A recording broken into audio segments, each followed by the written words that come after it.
right, there we go. Welcome everyone who has just hopped in. I see Alicia, Andrea, Lizzie, Felipe, Gabe, Iris, Oscar, Ruby, Seth. What's up, Seth? Everyone who just came in. Uh, like I said, we are going to be going. This is the 2026 Marketing Plan Workshop. I wanted to do this workshop at the end of the year to help you guys get ready for the 2026 year and doing all the things that are super, super pertinent to where the internet is here right now and what it's gearing towards. And so, as we do that, if you guys have seen or followed me for long enough, then you probably already know that I am 100% a person who I like to have ownership of like all my data and stuff, and I want you guys to have the same. I want you guys to kind of build out things that like you own, not systems that someone else owns. So this is going to be kind of a great entryway for you guys to kind of learn the basics of putting yourself in charge of your own lead systems. Um, so with that being said, if you are just hopping in, we're going to be going over four core sessions today. We're going to try to do them like 30-minute increments. We might get you out of here in 2 hours, might be a little bit less, but I want to be respectful of your time, but also make sure you guys are getting a lot of really good information. So, the first thing we're going to talk about here today is going to be online local presence. And this is going to be specifically towards Google and Google Business Profile specifically because Google Business Profile is local. The second session is going to be handled by Sandra. Like I said earlier, she's been a featured TED Talk speaker. She has been on every single insurance stage on the planet. She is super well known and she's built her entire brand using social media. Um, you know, people in the industry know Sandra. And so if you don't know her, this is the perfect time for you to meet her. So she'll be teaching you guys social media branding and building that awareness and that brand, which in turn turns into opportunities for your business and for you. And then we're going to be talking about setting preset appointments with Meta ads. And then the last one is going to be getting ranked on AI searches. So with that being said, we are going to get started here. So building your local online presence with Google Business Profile. Why do we start with Google Business Profile? And why am I starting this webinar off with Google Business Profile? It's very simple. Everything is local. AI searches are taking over a large chunk of searches that people are doing. And so the remaining searches that are being converted are going to the top three organic spots on Google Maps and Google searches, which is called a Maps pack.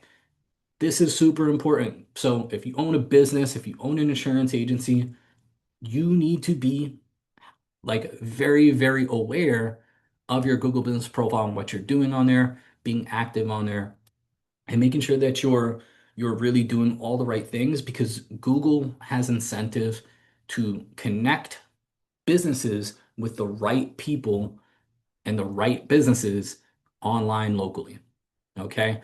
A lot of people tend to look at their Google Business Profile as something that's going to be like some nationally ranked thing. That's not how it works. Your Google Business Profile is tied directly to Google Maps, and so you need to take a focus and put forward an effort to be local with your Google Business Profile. 74% of all conversions that happen online happen on the top three organic spots on Google search and Google Business Profile. And so if you're not ranked in the top three on Google on your Google Business Profile for any relevant keywords, you're not getting any searches online. You're not getting any conversions. So it is super, super important that you're putting effort into getting ranked. And we're going to teach you guys how to do that. So what is Google Business Profile? It is your local forward-facing profile. So if you guys ever go out and you're looking for a restaurant, what's the first thing most people are going to do? Hop in the chat right now. If you've ever searched for a restaurant on Google, Once you get into Google, what's the first thing you typically look at? I'll give you guys 2 seconds to type in here.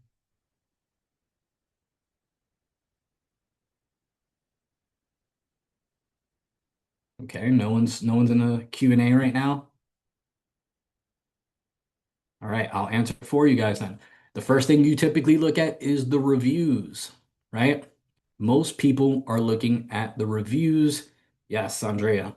Andrea says reviews. Correct. That's the first thing most people are going to look at. They're going to look at your reviews and they want to know what other people think about you. And so your Google business profile, Devang says for a restaurant, I'm looking on Yelp though. You are the outlier, Devang. Most people are looking on Google, but if you're looking on Yelp, I'm not judging you. So, yes, most people are going to look at your reviews and at your local forward-facing profile. Google Maps wants to put the person who is searching in front of whoever is the best available option. Okay. So that's what your Google business profile is. Now, there's two ways to have your Google business profile found. Okay. The first is a direct Google search. All right. That means that someone goes online onto google.com and they're searching. In this example, I use my business, ClickRush Marketing. They go into Google search and they put ClickRush Marketing. First thing that pops up is ClickRush Marketing. This is my business. This is my Google business profile. That's what a Google search, a direct Google search is. The next and the second way to get found is a Google Map localized search.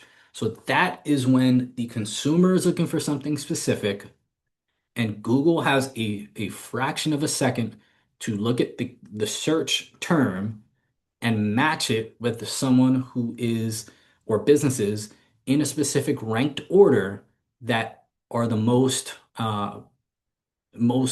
valuable based on all their signals to that search. And so if you go in and you type marketing agency, I'm in Fort Myers, right? You're going to have marketing agencies that pop up.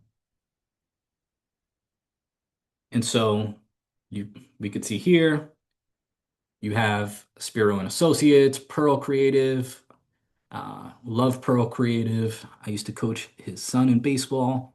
And you have ClickRush Marketing. Top three organic spots. That's where you want to be. If someone's searching marketing agency, then marketing agencies are going to pop up. That is a localized search. These are all Fort Myers businesses. I'm in Fort Myers. That's how it works. Very simple.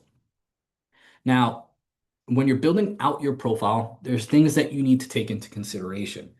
And one of those things that's super, super um, it's overlooked is your business categories.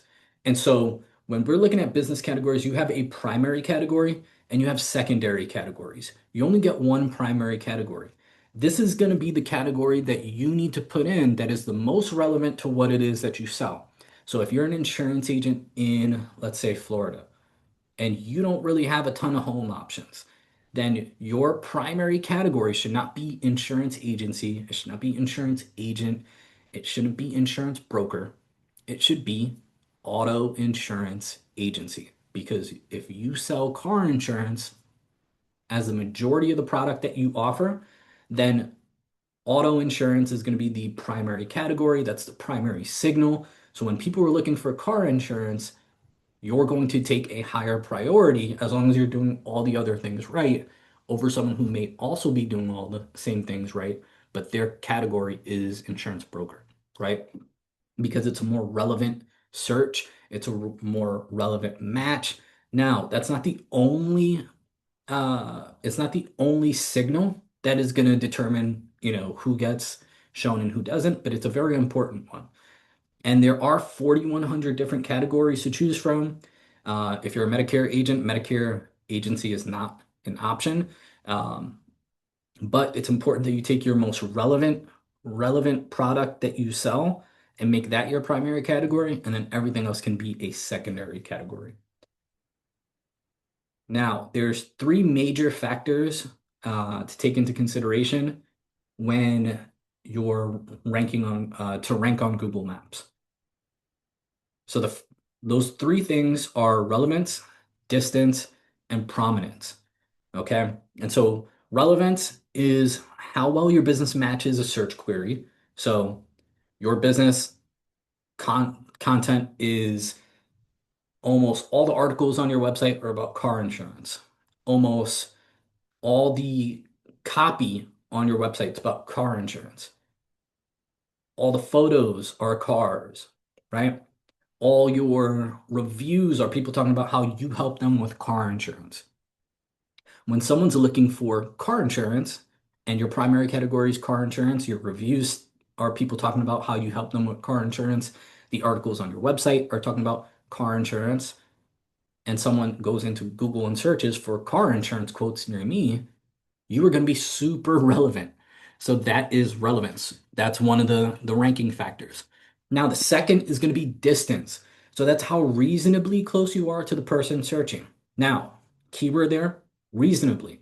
Just because you're closer to someone searching than maybe another business doesn't mean that you're going to be more relevant, right? And it doesn't mean you're going to take priority just because you're closer.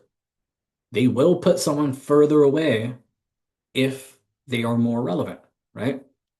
So distance is it does have to be reasonable. They're not going to show you a business that's 30 miles away unless you live, like Sandra in Montana where everything's 30 miles away. But distance is going to be a ranking factor and it's just about how reasonably close. And then the last part is prominence. And so this is how well your business is known online. And this could be a number of different things. It could be backlinks, which is just like another website, putting your website link in an article on their website. It could be press release mentions. So when, the Associated Press or CBS or ABC or a local news station makes an article about your agency and they mention it, um, that helps a lot. Organic traffic website, and accurate NAP data. And for those who don't know what NAP data is, that's name, address, and phone number. Okay. And it's important that you have a very, very good understanding of where your business is listed online. Because if your information, your name, address, and phone, which are the three most important like pieces of data about your business, if that information isn't accurate across the internet, Google's scraping the internet to look at all the website mentions, all the times your business is mentioned, the name, address, phone. And if any of your information is not accurate, formatted correctly, or up to date, it's a it's a red flag on your account. You're not a trustworthy business for them to consider sending business to. So if you own, let's say, one agency or one business and you move locations and your business is listed on a website that you didn't even know you were listed on, right? Sometimes that happens. And it's a directory site or, a listing site. And someone just, they're scraping data and they're adding your business to their website. And then they don't update your address to the new address that you're at and you don't even know they exist. That becomes a problem for you. So making sure your NAP data is accurate and consistent and formatted correctly is going to help you in the long term, and help avoid being red flagged. So prominence is the last part right there. Now, the one thing that's missing on there that we were just talking about is reviews. So reviews are not as high of a ranking factor as people believe they are. Uh, I've talked to probably hundreds, probably at this point, thousands of agents over the last 5 years. And almost every single one of them, when they talk about building an online presence and they think about Google Business Profile, the only thing that they talk about is reviews. Oh, I'm going to get ranked, I'm going to be ranked number one.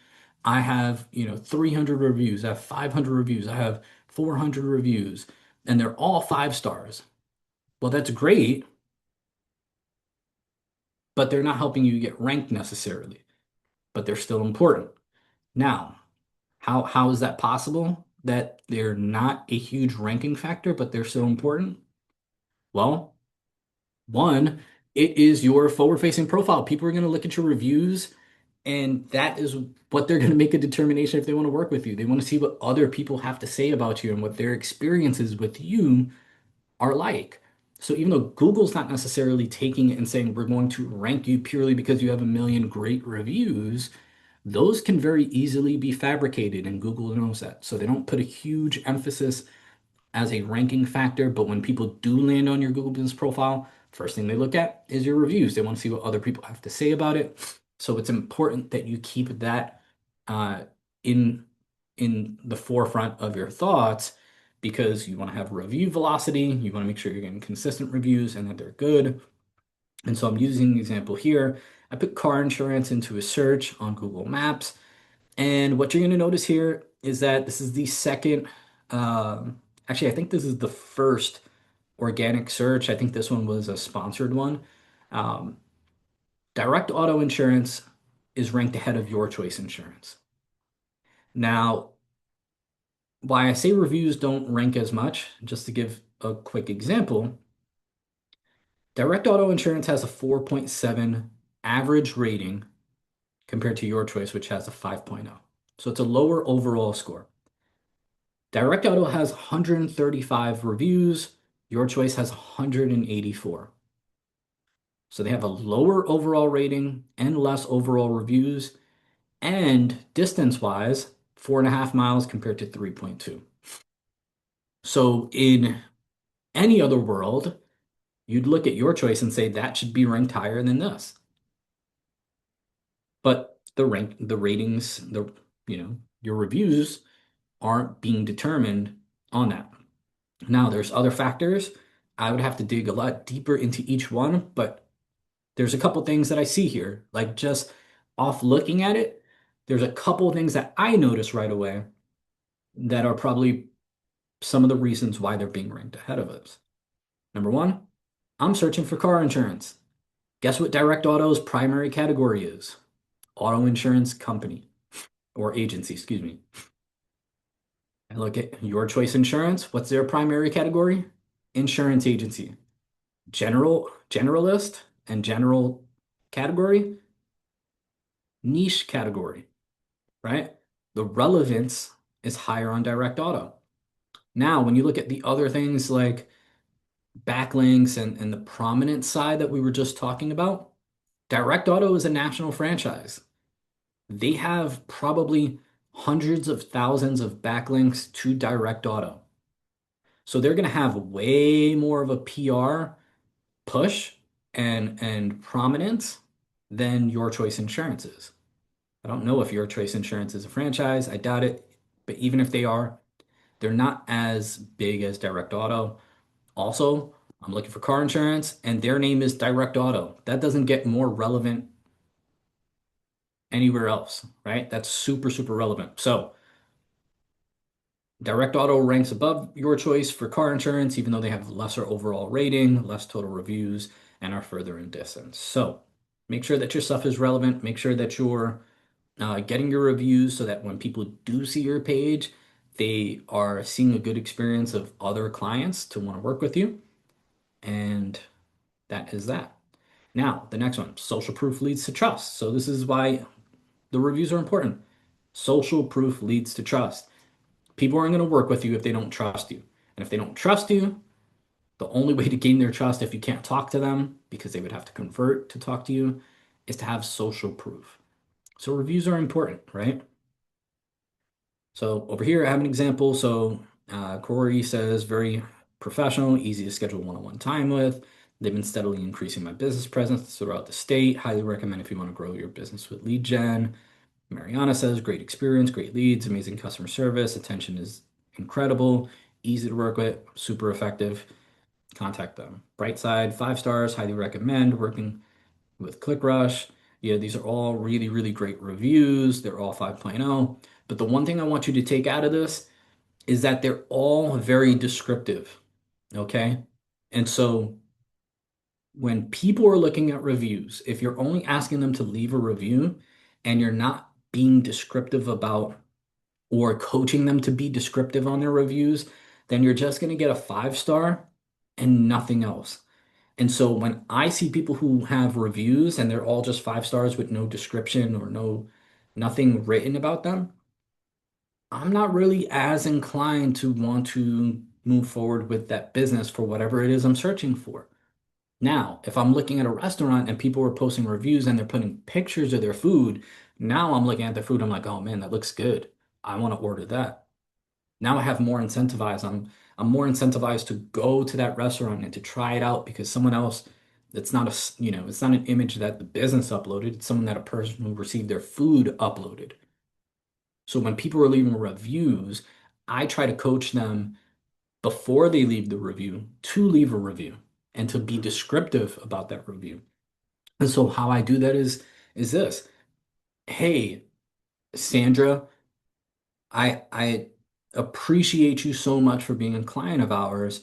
Listen, it would mean the world if you could leave a review for our business so that we could work with other business owners just like you.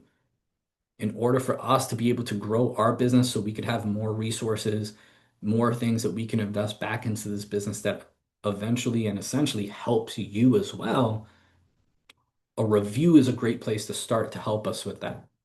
So if you don't mind, please leave me a review and please, let us know how your experience with us has been on that review. That's how you get them to be incentivized to leave a descriptive review. Your team should be doing that with clients. You should be doing that with your clients. Um, and that's going to help you a lot so that when people go onto your Google Business Profile and look at your reviews, they're going to say, yeah, I want to work with this person. So you're going to learn about social media authority and social media branding with Sandra here in a few minutes, but it's just like building social media authority with your client avatar, right? You need activity, so you need to be active on your profile. You need relevance, so the words and the stuff that you're putting out into your content, into your post. Yes, you can post on Google Business Profile, and you should be doing that at least once a week. It's under the update section. That is, oops, well, going backwards. All right. Um, yeah, you should be updating once a week on that, and your content should be relevant. When you're thinking of relevance, the post, the pictures, the city, your business name, the product that you're trying to sell, all that should be listed on your update section. It should also be relevant and consistent with the information on your website and on your description and services on your Google Business Profile. Okay. So activity. Now, if you manage your own Google Business Profile, this is a super, super easy way to just get like daily activity in so that they see that you're active and signing into your account every day. It shouldn't take you more than like 30 seconds to do this, but go in. They're going to give you cards. They're going to give you cards that are Google suggestions. All you have to do is just go in and do something as simple as confirm your holiday hours because they're suggesting it, then go in and do that. It takes 2 seconds to do it. You click on it, they'll give you the dates with all the holidays for the year, and you just say if you're open or not. And if you are open and you have different hours, they allow you to change your hours for that specific day. Very simple. They usually add a new card every single day. So that's one way that you could just get quick activity and that helps you get boosted in their rankings. Okay. So make use of those suggestions when you log in. If you don't know how to log in, business.google.com.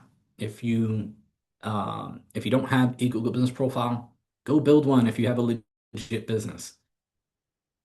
Relevance. So, like I said earlier, when you're making these posts on updates, which would be right here, okay, you just want to make sure that you have the local city that you're trying to rank for listed. Now, I'm in Fort Myers, Florida. That's Southwest Florida. If I'm trying to put posts out for Jacksonville, Florida, to rank in Jacksonville, Florida, it's not going to happen because my Google Business Profile is tied to Fort Myers, Florida. My address is listed as Fort Myers, Florida. I'm not going to rank in Jacksonville. I can earn my way there, right? Little by little over a long period of time for specific keywords to get there. But you're not going to get ranked locally in Jacksonville if your business is in, and Jacksonville is all the way up North Florida. Fort Myers is Southwest Florida, probably six hours away, right? So I'm not going to rank locally out there. So don't waste your time trying to do it. Don't think you're smarter than the system because you're not. Just rank for the city that you're local to. And if you have a product or service, it doesn't matter if you write the whole state, stick local because that's what it's for. All the other marketing you do can be across the state and you can drive traffic to, your website and stuff, but your Google business profile is local. And that's a mindset you need to like really understand. Local, local, local. So every single post that you make on updates, make sure that your local city is listed. So in this case, we have Leesburg, Virginia. Make sure your business name is listed, Corey Weaver. Make sure you have a static image. You can do videos too, but to be honest, most people don't actually look at these updates, but it helps with the activity. So there's still a lot of importance behind it. And as long as Google keeps it as an available option to actually like use, you should be using it. So we use static images because people typically don't actually view the videos. And so posting a video is going to be a lot of extra work for no reason. But creating the static image, keeping the business name listed on every post, keeping your local city in every post, um, and then also the topic should be consistent. So if you're trying to rank for the keyword car insurance, then you should be talking about car insurance. If you're trying to get ranked for the keyword Medicare, then you should be talking about Medicare. And then the call to action should always be listed. So if you have a connected website or phone number, they're going to give you the option of go to website or call now. The numbers are already tied, so all you have to do is just select the call to action option you want, and then they'll give you this cool little, action button down here. So if someone is viewing this and they do want to take an action from the post, it makes it very easy for them to just make a call directly from their phone if they're on mobile, or they can do it from computer, and make it easy. So the last one is accuracy. So we spoke about this earlier. Just make sure your information on your posts, your websites are all accurate and consistent with each other. And then make sure your NAP data, name, address, phone, um, are listed accurately across the internet. If you do not have any idea where to start, first just type your business name into Google and just go through a couple pages and see where you're being listed and mentioned. If not, you could run a report for like listings. And that's something that we might be able to help you out with on a one-off if you need it. So other factors to getting ranked organically with your Google business profile on Google Maps. So obviously the NAP, your online reputation review velocity. So this helps a lot for the search rank. And then obviously for conversions, which is just getting reviews consistently. So don't just throw out a batch of like 20 reviews and then not get any reviews for 3 months. It's better to get like a review every other day for 3 weeks than it is for you to get, 25 reviews today and then not get another one for a couple months. Um, so that's what we have right there. This is just an example. So before and after for a client of ours, take a guess when the client started using us. Um, and this just kind of shows the importance of like actually just making use of everything on your Google Business profile. This went from a very, very inactive profile to us actually going in and doing work, making posts, optimizing the profile, correcting the categories, all that stuff that we just taught you. And you could see the immediate jump um, in activity. So this is 214 calls in the last 90 days under our management. That could be a huge game changer for a lot of businesses. If you sell like health insurance and stuff, you're not going to see 214 calls in 90 days. But if you're doing PNC, there's a good chance that you'll see a nice lift if you're not making use of it. So this is another company that we worked with. When they came on board, they were ranked 29th. And then after they were ranked 7th after like 30 days. Here's a before. their heat map in a 5 mile radius. 5 mile radius covers around 100 square miles. And this is an after, ranked number one almost everywhere, except for this southeast portion of the 5 mile radius. So, if you guys need a partner in growth, if you guys have a Google Business Profile, and maybe this might be something you're interested in working towards to get your business going locally, we are going to offer free 30 days of management if you're not a client with us, and 50% off our lifetime. We do charge 1,000 a month, so that's 30 days off plus $500 a month for our Google Business Profile Management, our local SEO services. And these are some of the things you can look forward to. We'll optimize your profile, all that good stuff. We'll handle your reputation management. So we'll help you grow your reviews, respond to all of them. We'll correct your categories. We'll correct your descriptions, subcategories, all that good stuff. We'll do competitor analysis and removal. So we'll look for people ranked ahead of you who have inactive and spam profiles. We'll get them removed off the platform. We'll handle your listings and citations to make sure your information is accurate across the internet. If it's not, we'll get it fixed and we'll get you added to more citations and listing sites. We'll do weekly content postings. You'll have dashboards. We'll do meetings with your account representative who will be signed to your account, and we'll help you with press releases as well. Can't read site, please enlarge. If you just go to clickrush.io, CLICKRUSH.io. We have almost all this information on our website as well. And then also, if this is something that you want to take advantage of for this deal, um, just scan your phone on this QR code and it'll take you right to the sign up page so you could take advantage of this. I'll give you guys about 15 seconds here so you can check that out. And then if Sandra is back and ready to go, we will let her take over the second session here. If anyone has any questions, put in the Q&A here. That was awesome. Thank you. So many simple yet effective things we can do. Yeah. I put the site you just gave out. Okay.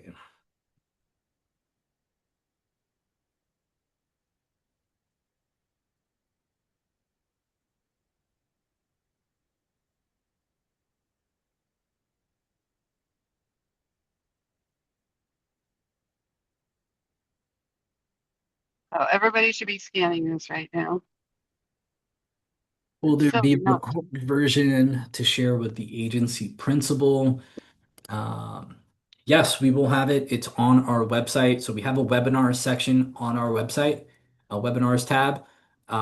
So also, if you guys do want to attend webinars in the future, also, we will have registration on our webinar. So you'll be able to see all our past webinars and register for our upcoming ones.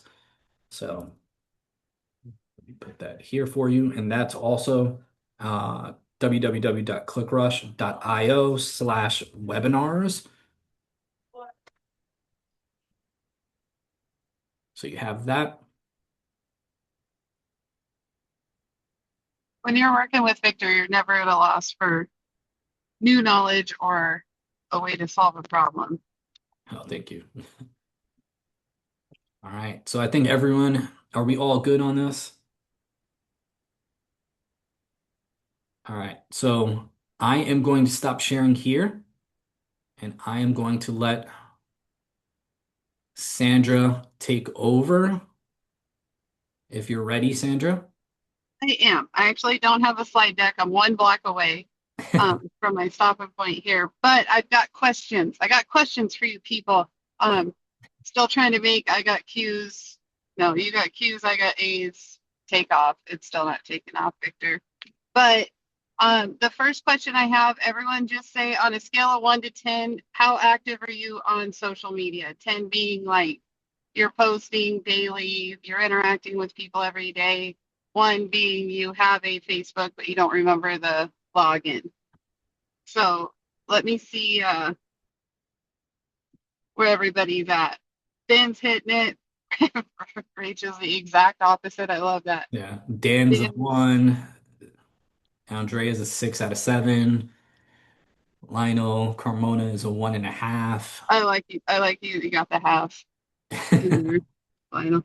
I can tell I like you. On a scale of 1 to 10 now, how are you guys? What do you guys think about, like, how important do you think social media is? Facebook specifically. How important do you think it is to getting new customers through the door? Dan says a 3. Rachel says 6. I'm interested, No, Dan. So you're says very 6. active. So I noticed, Dan, you're very active on social media, but you put it down at 30%. So are you just not seeing a return on what you're posting?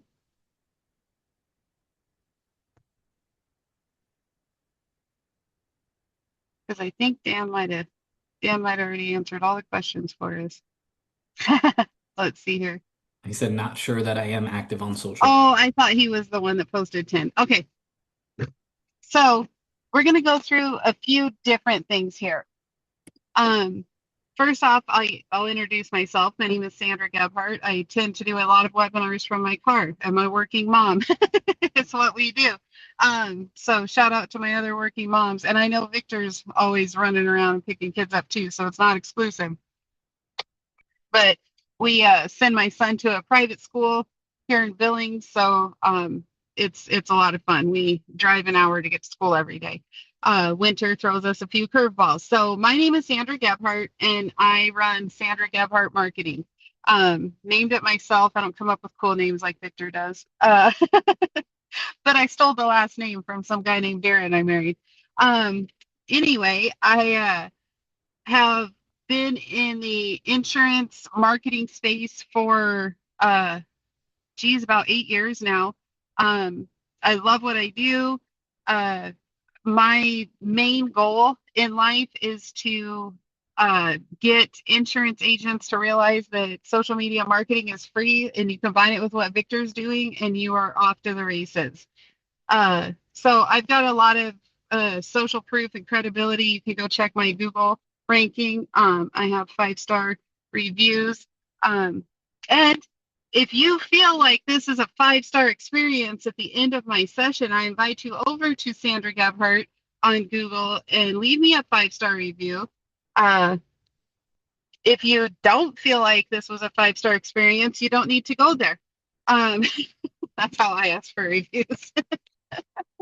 um, so uh, I one thing I really want to point out before we kick it all the way off is Victor has always got his pulse on what's trending, what's going on. I recently was at a training in Rome, Italy.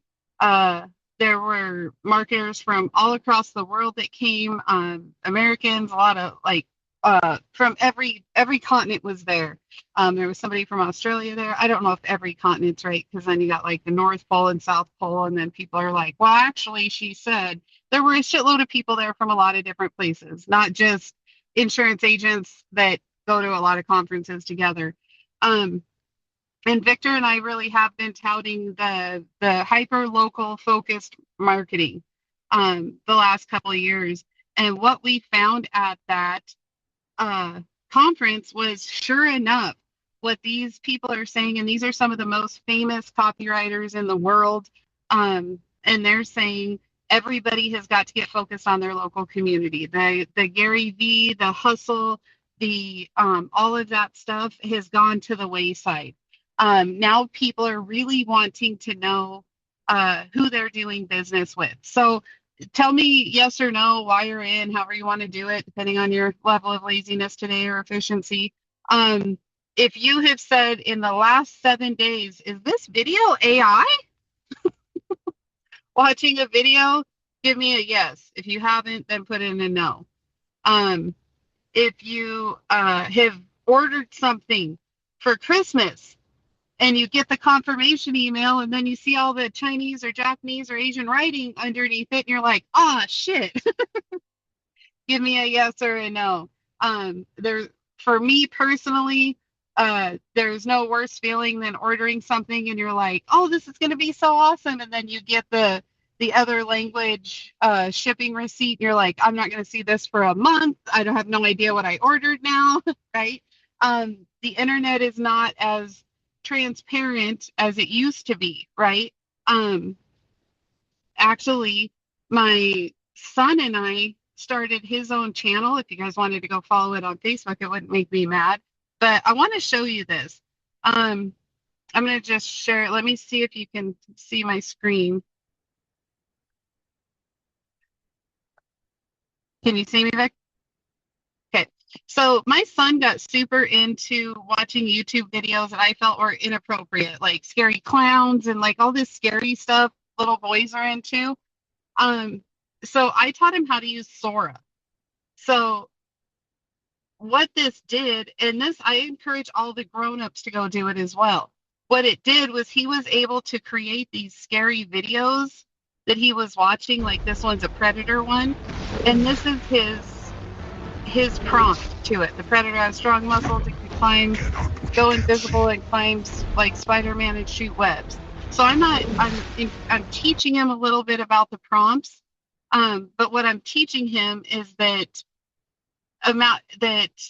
people that make a lot of content, make videos, make things like that. This is his page. It's people monetizing their imagination. So I feel like the more we get into these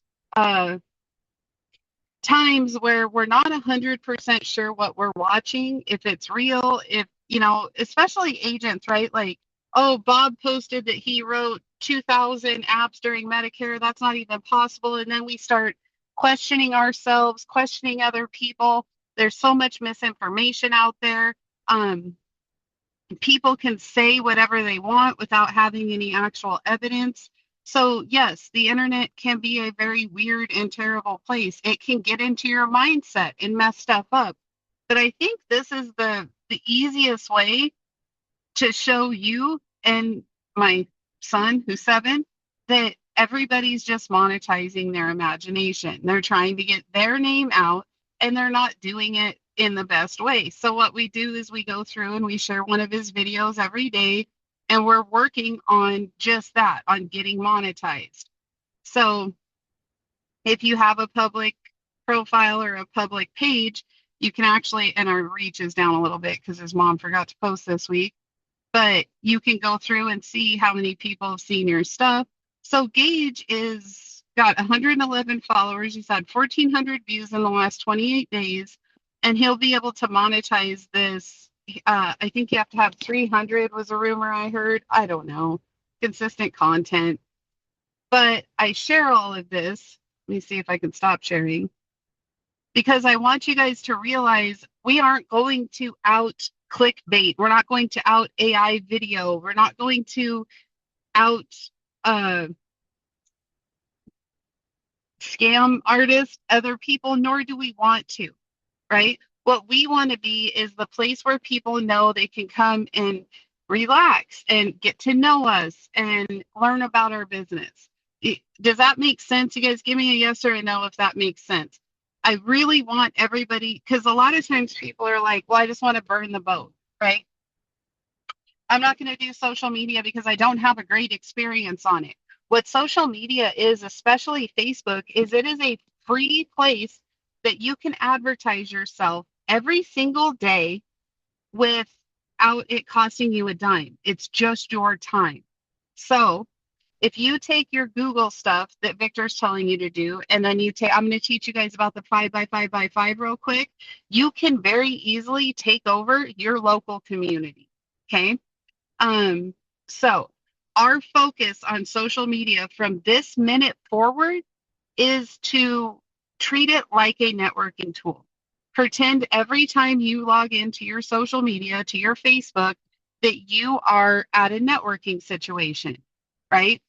People say, I'm going to try to get all the objections out of the way. Ready? Oh, what's your holiday drink, Victor? Hold on, everybody. Crashing halt. I'll bring it back around, I promise. It's My rare to see holiday Victor with drink. a Starbucks. Oh, I bet my audio. So I had to get a hearing aid, and I've got my hearing aid. Okay, There we that's probably sounds way better. Does that sound way better? go. Yeah, it's clear. Okay. What's your holiday drink? I don't really have a holiday drink. I mean, if there's pralines, I like pralines, like chestnut pralines, but if not, I just kind of have the same coffee every day. Just Ah, double shot of espresso, milk, and like blue agave. I call him a nerd, but he's consistent. So I want you guys to tell me in your and I might turn this into a contest, so pay attention. I want you guys to tell me what your holiday drink is. What's your holiday Starbucks order, or if you're local marketing yourself the right way, your local coffee shop.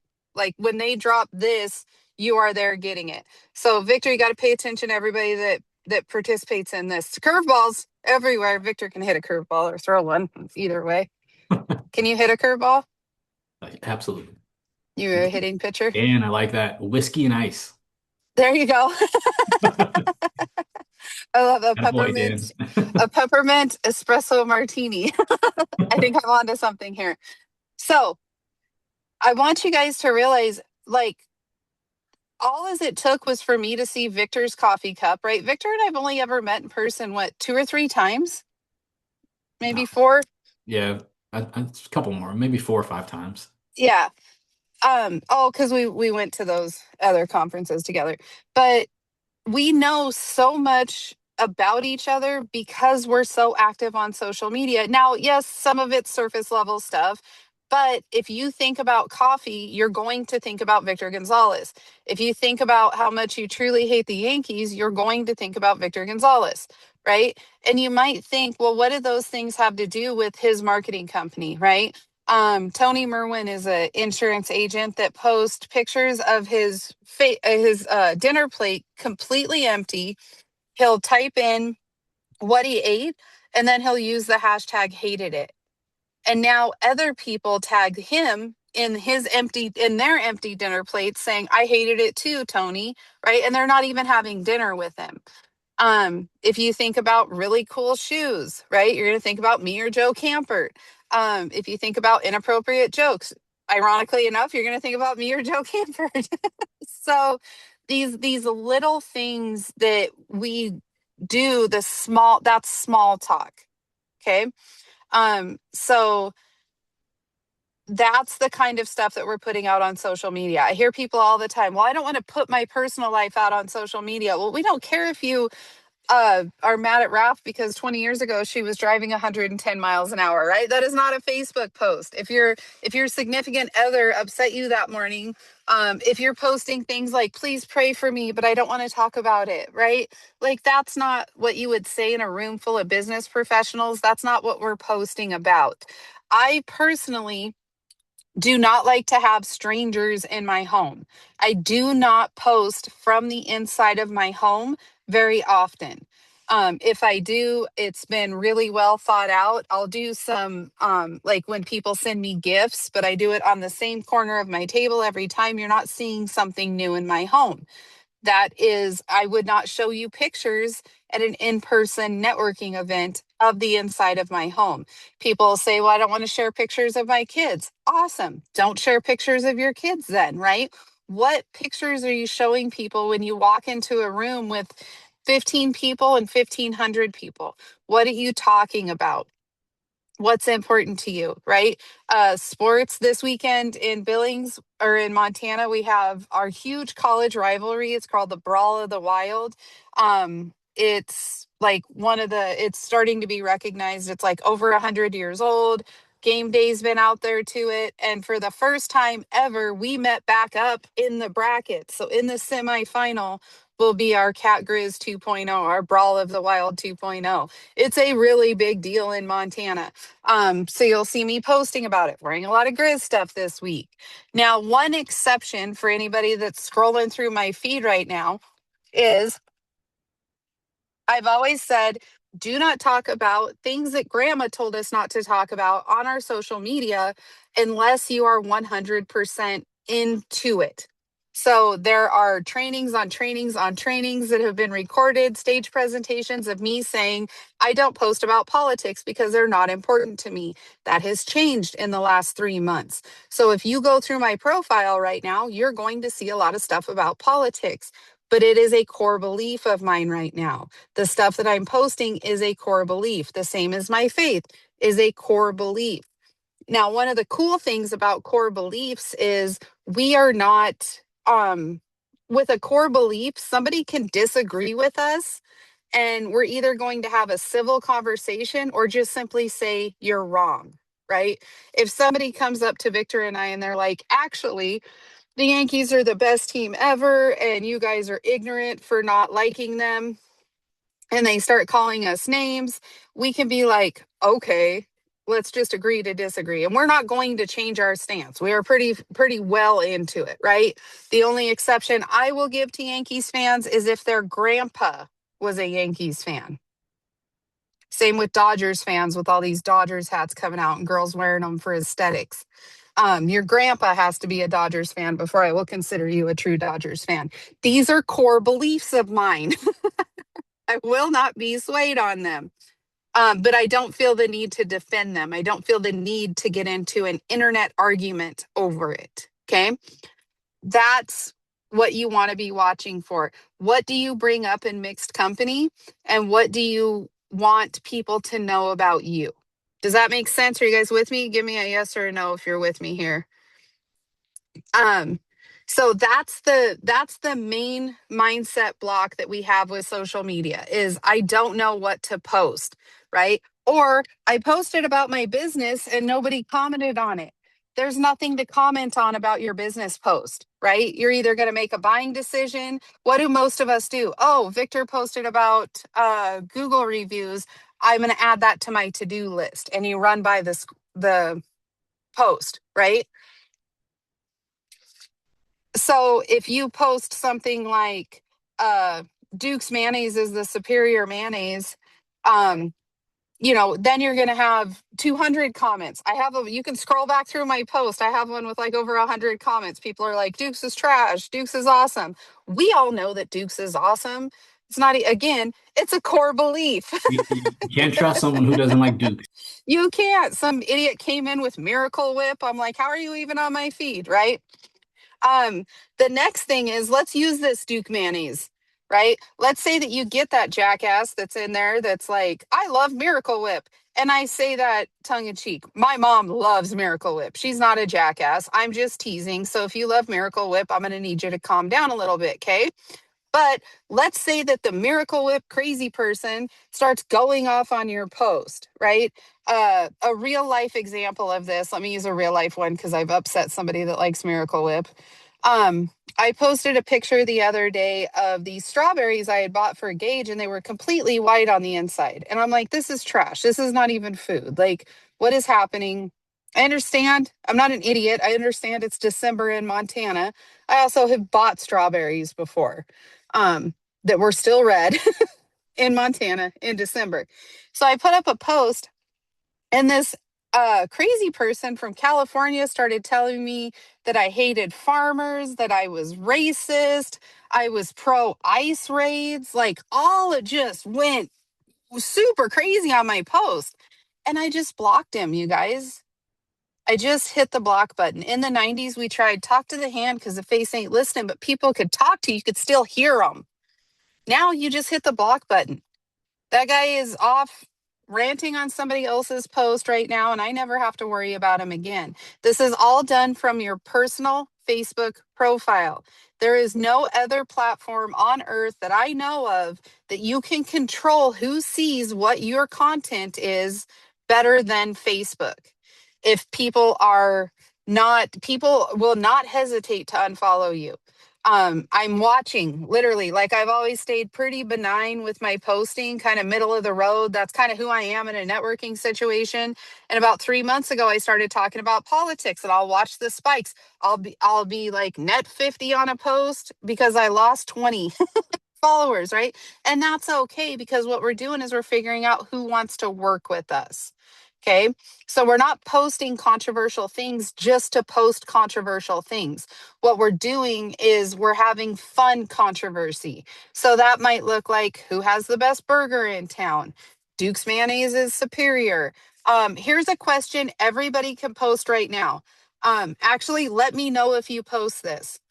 Victor, you do it too. Um, do you wrap your presents from Santa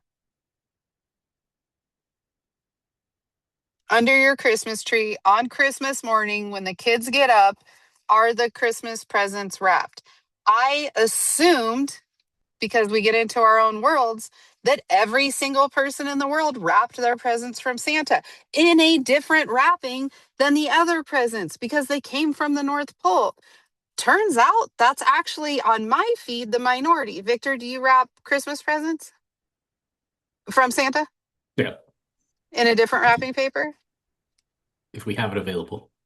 Yeah. So, or turn it inside out. Yeah. It was different. But like, so Victor and I are right, but it turns out like everybody else, no, I tease. Um, lot of people don't. Those are fun engagement posts, right? If you don't celebrate Christmas, then ask a different question, right? Another great question is, are you having Montana again? Are you having prime rib or ham for Christmas dinner? Right? Like, what's the meat? Every single year, I'm such a shithead. On Thanksgiving, I'll say, I have to bring a side to Thanksgiving. What should I bring? And I get a ton of comments on it.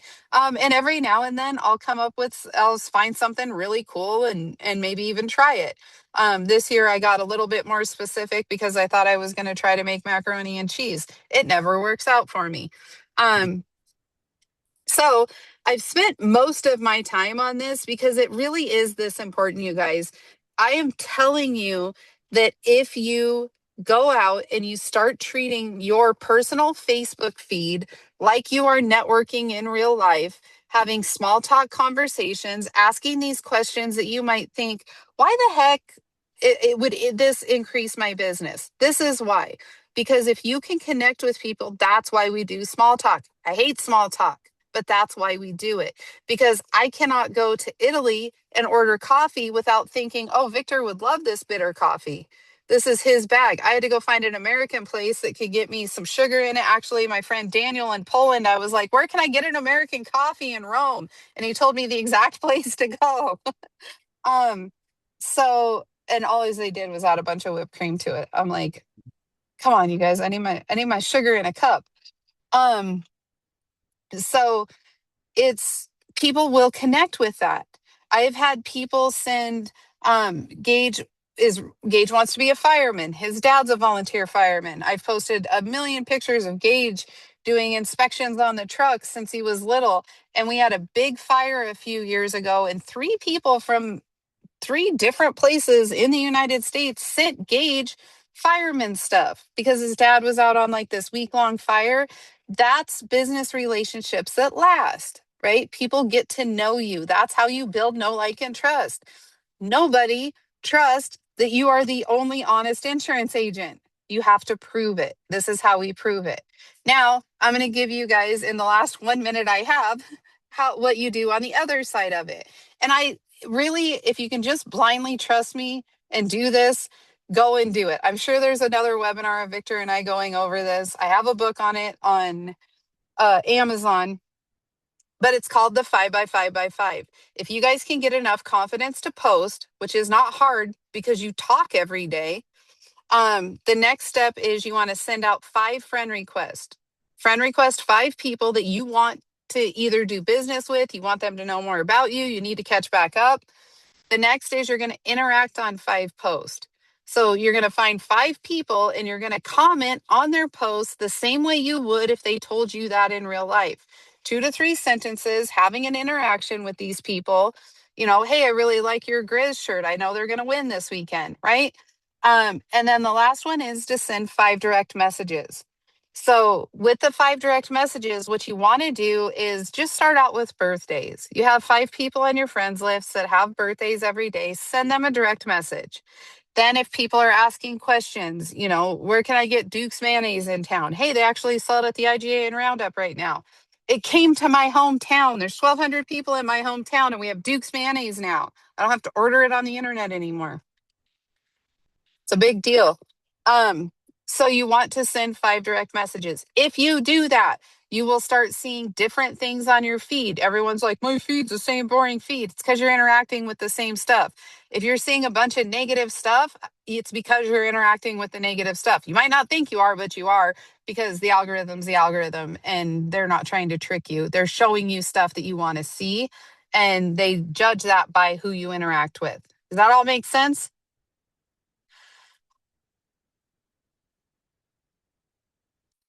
What's the next move, Vic? You want to do questions or? Yeah, yeah. If anyone has questions, type it in the Q&A and Sandra will be able to answer anything that you guys have on it. Thank you for that.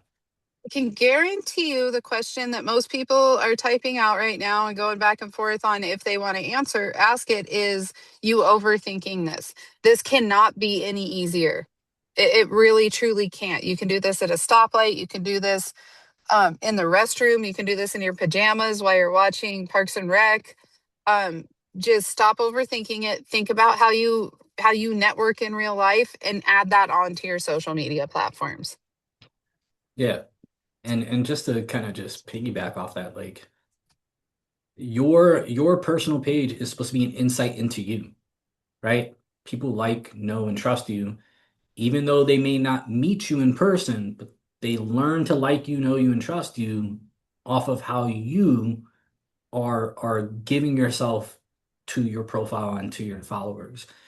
So talk about stuff that's important to you and be genuine in it. And like we talked about the Duke post with the Duke's mayonnaise. I had my own like it went super viral for no reason, like not expected. I was talking about, and I hardly ever talk about UFC. These are the most deranged humans on the face of the planet. Okay? UFC fans are the most deranged, unhinged humans on the face of the planet. I made one post about Tom Aspinall. Like I was just making a play of poking at the fact that he was the champion and he had been, talking about John Jones being, ducking him in a fight and being scared of him and blah, blah, blah. And then he had his first fight in like a year and a half and basically quit because he got poked in the eye, which, yes, being poked in the eye is not fun, but like it happens a lot in UFC. And so he quit in his championship fight after spending the better half of 2 years calling this guy a chicken and scared and all these things. I made this post about Tom Aspinall and I had 250,000 views and like 300 comments within 2 days. I had to turn the post off and hide it from my profile because I'm like, whoa, these people are sick in the head. These guys were DMing me, telling me like the craziest like stuff that I'm not going to repeat here. It's good to laugh at now, and I was Yeah. laughing at it then, but like, sometimes also, and this is where it also ties back to like, share the things that you want to share with your community that are important to you. Like I post a lot about my kids. But in this situation, it turned against me because these people were talking about my kids in my DMs to me, like in a very, very not nice way. So I'm like, I need to get rid of this post because these people are talking about my children. Like, who does that? What adult talks about someone's child, a child? So, if that's not something that you're willing to be able to take on the head when you are confronted with it, if you do have a post that goes viral from some deranged lunatic on the internet who happens to be a Tom Aspinall fan out of the UK, then don't post about your kids, So just be very uh very cognizant of what you're Yeah. posting also because there are psychopaths in this world. When you have a public profile, you make yourself susceptible to the people that are out there. And it helps weed people out, Yeah. people that were never going to do business with you to begin with. So I feel like, we just do business with people we know, like, and trust. The last tip I want to give you guys is to tag your local businesses. Tag your local businesses. If you're going to get coffee, I don't care how many Starbucks points you get, go to the local coffee shop. Go and get a local burger. Talk about shopping local. A lot of you guys do commercial insurance. You should be shouting out all of your commercial clients all the time. Get on local podcasts. Be the I don't care what community it is. I don't care how big the town is. The loudest person, and not ignorant loud, but the person that is supporting the most businesses will get the most support back. It's just a fact. Absolutely. So, all right. Well, I appreciate it, Sandra. Oh, Dan said that hurts. I've been missing that for years. I don't know if you want to respond to that, Sandra, but yeah, it's, you just want to make sure that you're supporting your businesses and definitely support local. Shout out to Peter's German Cafe. That's my number one go-to spot for coffee. Okay, it's not Starbucks. I was in a pinch and I just needed a mobile order because I had to get here for this webinar. But shout out to Peter's German Cafe. So, with that being said, Sandra, thank you so much for hopping on and sharing Thanks for that having me, with guys. everyone here. Um, her book is on Amazon, so if you go, unfortunately, I have the chat feature turned off, but on the Q&A, for some reason, it only allows me to respond to comments, You not can actually just, add my own. yeah, you can just look my name up on Yeah, Amazon. she's got two books out, so I highly recommend you go out and get those. Um, I thought I had your book here with me in my office, but I have to look for it. It's in my house probably. But I've got all her books, and they're awesome books that teach the 5 by 5 by 5 and branding and all the awesome things you need to know. With that being said, Sandra, again, thank you so much. Me and Sandra have done so many webinars together. I love this lady. She's one of my best friends, and we've only seen each other in person like 5 times. So, thank you again for hopping on and taking time out of your day to do this. I know that everyone in this webinar who is here right now and everyone who's going to see it online later, that they appreciate all the value that you've given. So, with that being Anytime. Appreciate you guys. yeah. So, all right, I'm going to share my screen again, and we're going to get into the third session here. And this is a fun one. I had a lot of fun actually putting this one together.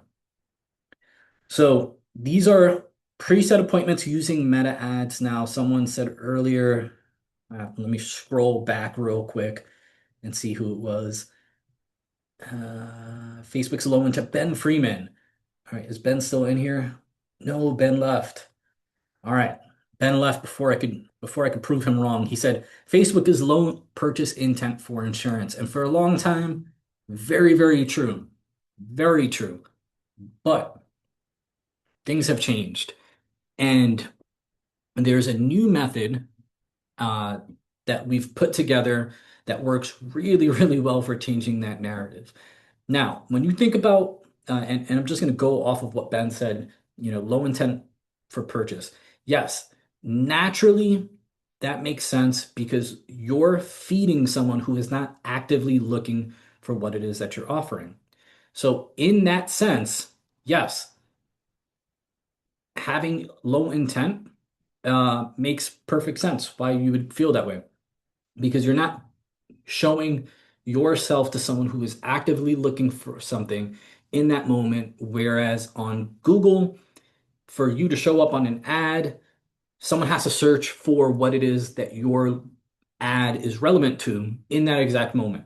So that already naturally is high intent or higher intent. Facebook works the opposite way. They're just trying to show you something and hopefully you become interested or at least get enough interest at that moment to stop someone in their path and be interested. And Sandra just hopped off, but Sandra said something that has changed the way I look at advertising on Facebook. She said this a couple years back, and I wish she didn't hop off just now because this is such an impactful way that we look at ads when we're creating it for our clients. Facebook is this never-ending commercial, okay?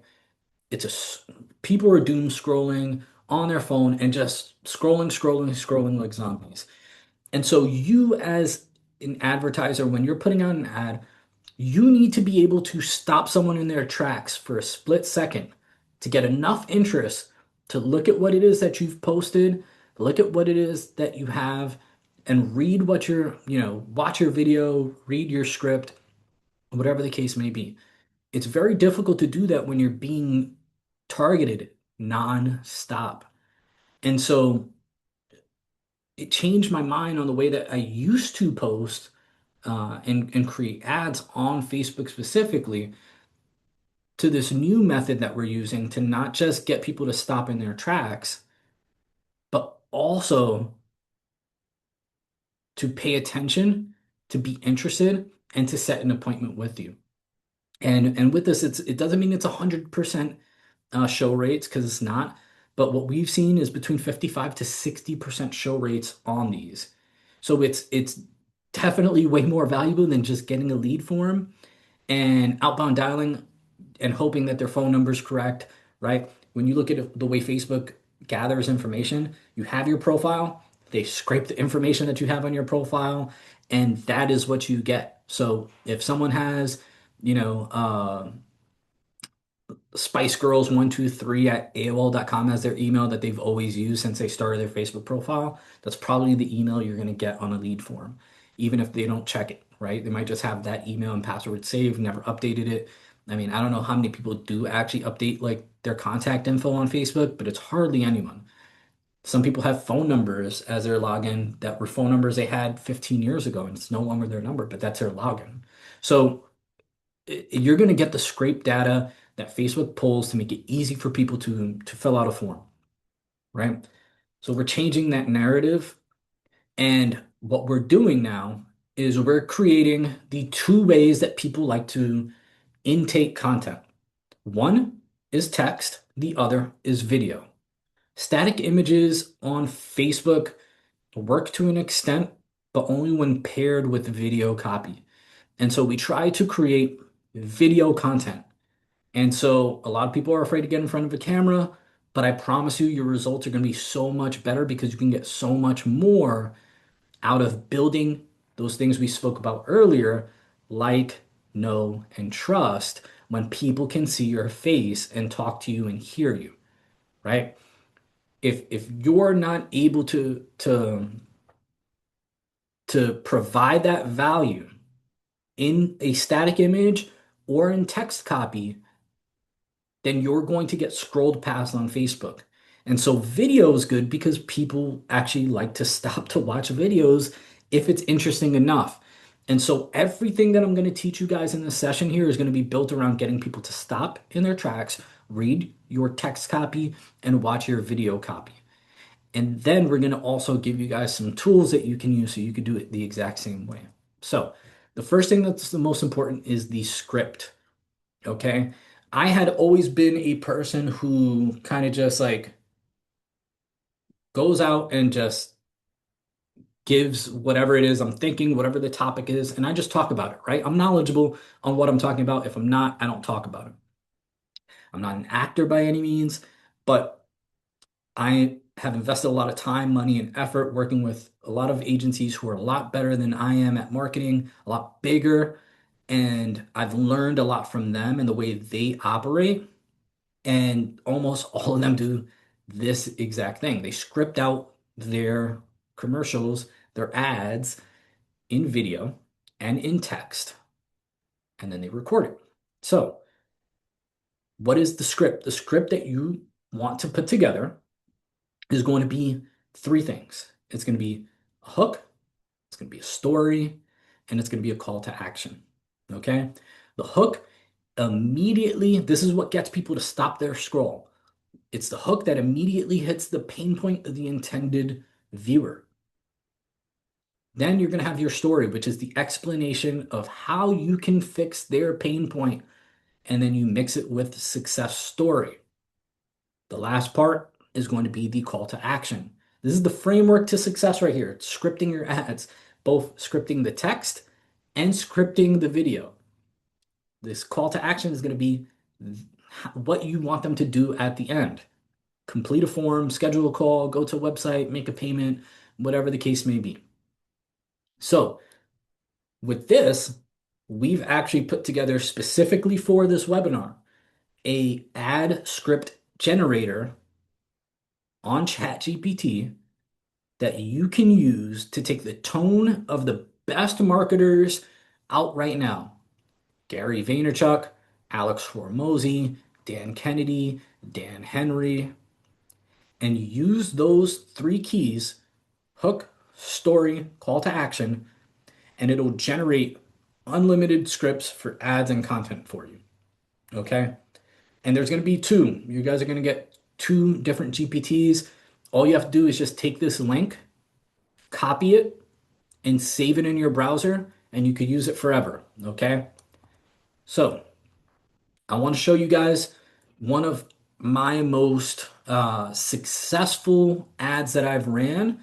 This is the video that I created using a script that I built out using hook, story, call to action, and then we launched this ad. We're running leads at like between $3 and $5 a piece that show up at a 55 to 60% show rate. And the hook that we went with for the services that we offer, which is almost completely Google centric, with obviously Facebook involved as well. But one of the things that we've noticed is that a lot of people have issues with Google Business Profiles being suspended, and they don't know how to fix it. And so we created this ad, we scripted the copy, and then we scripted the video. I've I'm showing you the video first just so that you could see how I structured the hook, story, and call to action. It's a 4-minute video. So when you're thinking about videos, they don't have to be 15 seconds or 30 seconds long. They could be longer. The longer someone stays on your video, the higher the intent is when they sit with you. And that's why we've had so much success. So I'm going to play this real quick so that you guys can kind of see how this ad sounds and looks. It's in this same office. I think I did it in this office. Um, so I'm gonna let you guys kind of see the script that we've used for one of our most successful ads ever. If your Google business profile just got suspended, let me tell you something that Google won't. You didn't just break a rule.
Line of presence. She had almost given up. And as a last resort, she reached out to us at ClickRush and gave us the last opportunity before she was ready to quit. We were able to get her profile back within 6 hours of submission. 6 hours after we got access, we were able to get it reinstated. That's 6 months of her trying to get her profile back and being unsuccessful, and we were able to do it in 6 hours. We have a 95% success rate on getting Google business profiles reinstated. So it's not typical to see 6 hours for a reinstatement, but seeing it get reinstated is something that's very, very likely when you deal with ClickRush marketing. This is exactly what we do with our profile rescue service. We don't just submit a form to get you reinstated. We actually dive under the hood and go through an entire checklist of things that Google is looking for to make sure that your profile is verified and active and reinstated. So we're not just, hoping and praying that your request is accepted. We're actually going in and seeing what's actually wrong. And we've helped dozens of businesses get their business back online and visible. This isn't just about getting reviews. This is about making sure you have a place where you have social proof and where you're able to receive organic local leads from your community looking for the services that you offer. It's just not possible if you don't have a Google business profile that's active. And if it is active, there's a lot more work that needs to be done on it. And we ensure that we get that done for it. So if your profile is suspended and you're tired of the guesswork and you want to hand it off to a team that knows what they're doing so you can ensure you get your profile back, then give us a call, schedule a call with our team in the link below, and let's see if we can help you out. We have a 100% money back guarantee if we cannot get your profile reinstated. So there's no losing in giving us the opportunity. So if your profile is suspended and you're tired of the guesswork, then let's hop on a call and see if there's something that we can do to help you get it reinstated. The best part is that we have a 100% money back guarantee. If we cannot get your profile back reinstated, we will refund you 100% of your money back. And the best part, after we get your profile reinstated, if you decide that you want us to fully manage your profile and help you actually grow your rankings and results and start generating inbound leads and website visitors and phone calls and all that great stuff, then we will take the money that you paid for the reinstatement and credit it toward your services with us. All right, so that is the script. It took a lot. I am not, like I said, not an actor, so reading and creating a script, memorizing it, and recording it is not easy, but the results are incredible when you're able to do it. And some of the keys that I can give you guys on how to do that after you create your script is to record everything in one take. So press record, read, put them in parts, right? You could see in my video where, there are cuts and edits. Record it. When you're ready to move on to the next one, stop talking. Give yourself 5, 10, 15, 30 seconds, whatever break you need with it still recording. And then you just go on to the next section so that when you edit the video, you could just cut all that dead space out. So that is the script. And I apologize if I mute about the muted part. I muted my mic thinking that the video would still play, not realizing it needed my my actual microphone to be unmuted. So sorry about that. But all right, so if you guys want the ad script generator so that you can actually script your own ads, here is the chat GPT that we created specifically for creating ad scripts. Okay, this is what you're going to use to create the script that you're going to use to record yourself reading. Okay, this isn't the ad copy, which is the text portion. This is just the video portion. Okay, so I'll give you guys another 10 seconds here so you could just pull out your phones, open your camera, record it. It'll pull up the GPT, and then you can have that and save that. Then I'm going to move on to the next one here in 5, 4, 3, 2, 1. All right, so recording, like I said, record everything in one video.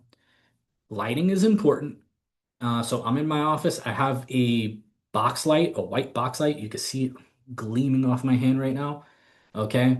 In the background, I have a little light over there. And then I have my office lights off because it would have been too bright. But I just want the light shining on me with a little bit of a background light. I mean, for aesthetics, it just looks nice. For audio, so in that case, I had a wireless microphone on. I think I paid $40 for it. They have lavalier mics, which can connect to your phone. Those you can get those for like $20 that are really good. And then I have both a USB mic that is connected to my computer that you guys are hearing me through right now. And then I also have a shotgun mic, which connects to my other camera that I have connected to my computer. So I have two angles recording, but you guys only see this one straight ahead. So if you have only an iPhone, if you don't invest into a camera, that's perfectly okay. An iPhone is perfectly fine.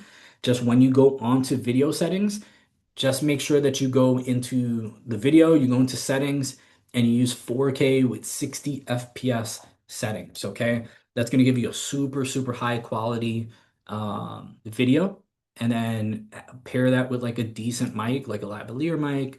Like I said, they're cheap, 20 bucks, you get a really good mic. Um, and you have yourself right there, everything you need to create an ad and record a video. So the next part is editing. So with the actual video, the hard part is like editing, which isn't really hard at all. If you have Adobe Photoshop, you typically have Premiere Pro available to you. So you can use like Premiere Pro or you can use Canva. Canva is also pretty easy to use. Almost everyone has a Canva account. And if you don't have either one of those two, then just go on Fiverr and hire someone on Fiverr. It might cost you like 10 bucks, 20 bucks tops, just to edit the video and do that. They can also typically add the captions. I use Opus Clip, which basically I just take my video after I edit it, I put it in YouTube, and then I take the YouTube URL link for the video, I put it right into Opus Clip, and it'll add captions for me. It'll add B-roll on there, and so all those little like B-rolls that you see in the video that all came from Opus Clip along with the captions. You can use Opus Clip. They have a free version. They also have a paid version. I like the paid version because I could put my logo in there. I keep my my brand theme on there so that every video is recorded the same way that I like it, so that my stuff is consistent in nature. Um, and so. I do recommend when you have B-rolls added that you use stock images instead of AI, just because AI has so many errors still. And like I still post some stuff with AI and it's just I'm never happy with it, but sometimes it's not that serious, so I'll let it go. But if it's on paid advertising, I prefer stock images because it's going to be actual real people most of the time compared to AI, where it's like you could very clearly see it's AI a lot of times. So um, that's what I would recommend for that, for the editing part. Now for the ad copy. So when you're creating a ad on Facebook, right? You have to have primary text, you have to have descriptions, you have to have call to actions, right?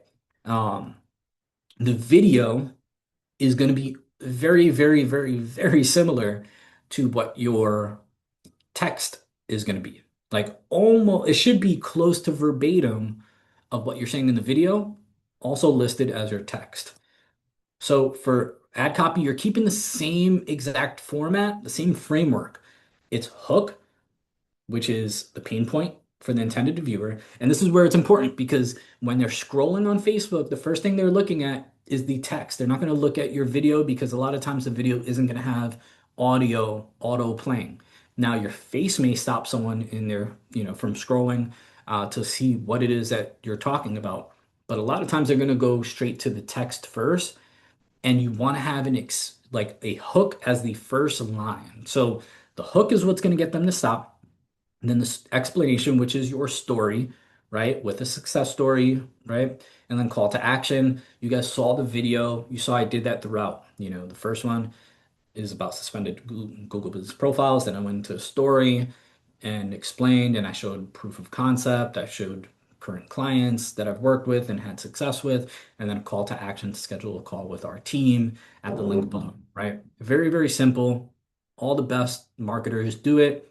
It's just how good they do it. And that takes time. You got to just keep going at it and keep getting better every time. So it's the same format as your ad script you're going to use for your ad copy. And so this has we created a specific GPT that you can use for this as well, so that it creates the copy for primary text, descriptions, call to action, all that good stuff. So if you guys are wondering what the text on the ad looks like for the the ad that we ran that you saw the video for. I'll read it to you because if you're on your phone or a smaller computer, you may not be able to see this and read this, and I have no way of maximizing it to make it easier for you to see. But um, it says the very first line is a like a stop sign that says suspended Google Business Profile question mark. You're not alone. That is our hook, right? So if you're on Facebook, you're looking at this, you have a suspended profile and you see suspended Google Business Profile, you're not alone. That's going to stop you in your tracks to read the rest. We like to be descriptive. We like to have a longer ad copy because we want people to read through it because the longer they spend reading and watching the video, it's sending signals back to Google's algorithm saying, "Oh, this ad is a banger." Like people are spending a lot of time actually on this and they're not bouncing off of the post or scrolling past it.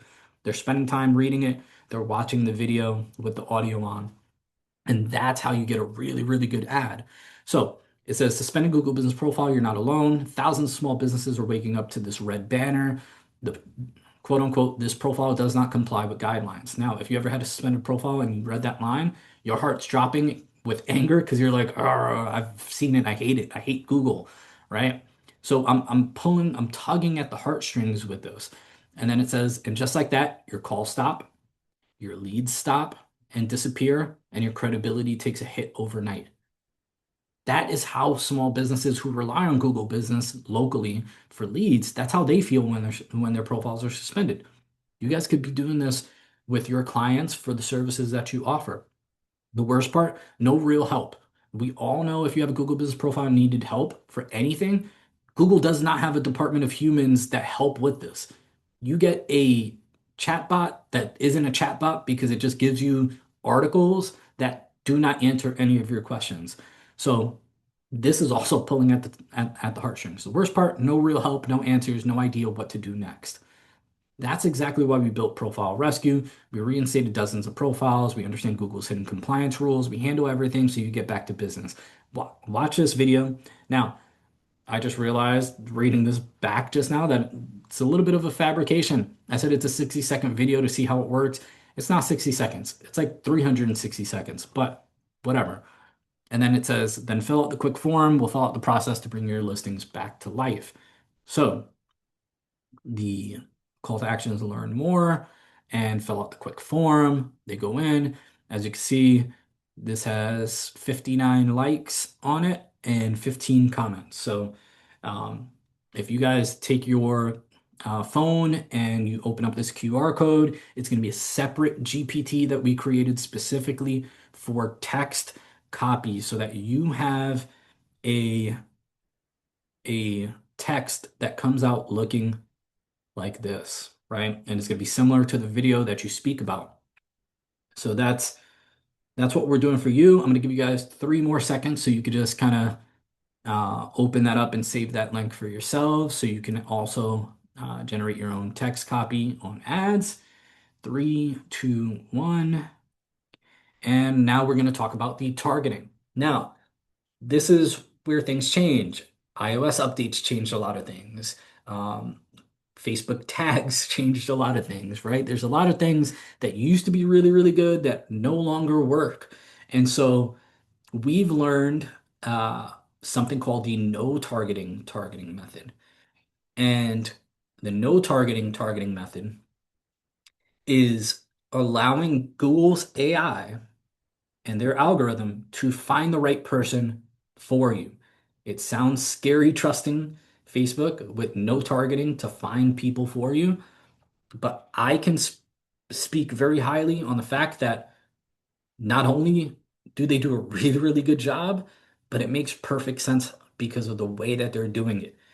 When you do not put any targeting in, now, if you're an insurance agent, you have to like declare that you're a financial services company. So they're already gonna restrict what targeting you could do because anything that has to do with location or age is going to be considered discriminatory. So your targeting is already like super limited as it is. So you're almost better off doing this 10 times out of 10 anyways. But what they're going to do is they're going to read through your script and they're going to scrape your video to look at what it is that you're talking about in your text and video copy. They're going to read through it, Facebook's algorithm, and it's going to say, oh, the more descriptive, the better storytelling, the better success story, like the better all the content is on your text and video, the better the targeting is going to be for the people they're sending to you.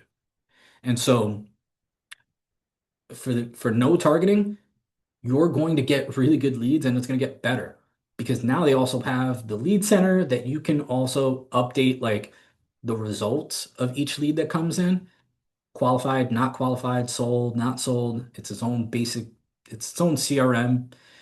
But when you update those, it will like fine tune who's like good, who's not.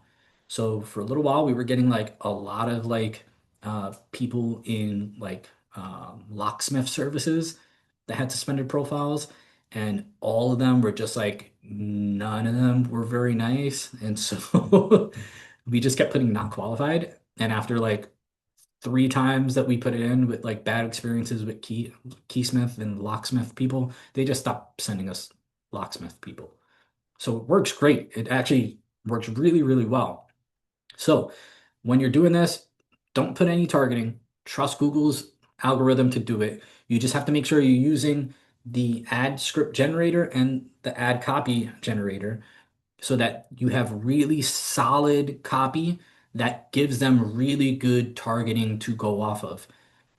Once you do that, you're going to set your goal for leads. You're going to set your budget to start no more, no less than $5 a day. You could go up to as much as you want. If you have a huge budget, go for it. But it doesn't take a lot. You only need $5. So like that awesome Google Business Profile reinstatement ad that we run, that is being done at like $5 a day, 5, $6 a day. We don't run a lot towards it. Um, like I said, if you're in insurance, you have to declare a special category, and then choose your state. So Google will do the rest Facebook will do the rest for you. Now, this is about preset appointments. So this is like an entire thing. I'm giving you guys everything you need to know to like really crush it. The lead form. You go into your lead form. You don't need a lot, okay? You need name, email, and phone so you can contact these people. And then in your lead form, you're going to ask one pertinent question, not two, not three, not four. The more questions you ask, the less likely someone's going to fill it out because they don't want to feel like they have to be there all day answering questions. So, one pertinent question to the service that you're offering. So, if you're an insurance agent, the question you might ask is, what type of insurance are you looking for? And then put a drop down of options: car insurance, home insurance, life insurance, or bundle. And when I'm talking about bundle, like on the PNC side, and you put biggest discounts, right? Right next to bundle, almost everyone is going to click that option because they like the word discount. They want like discounts, saved money, it's perceived.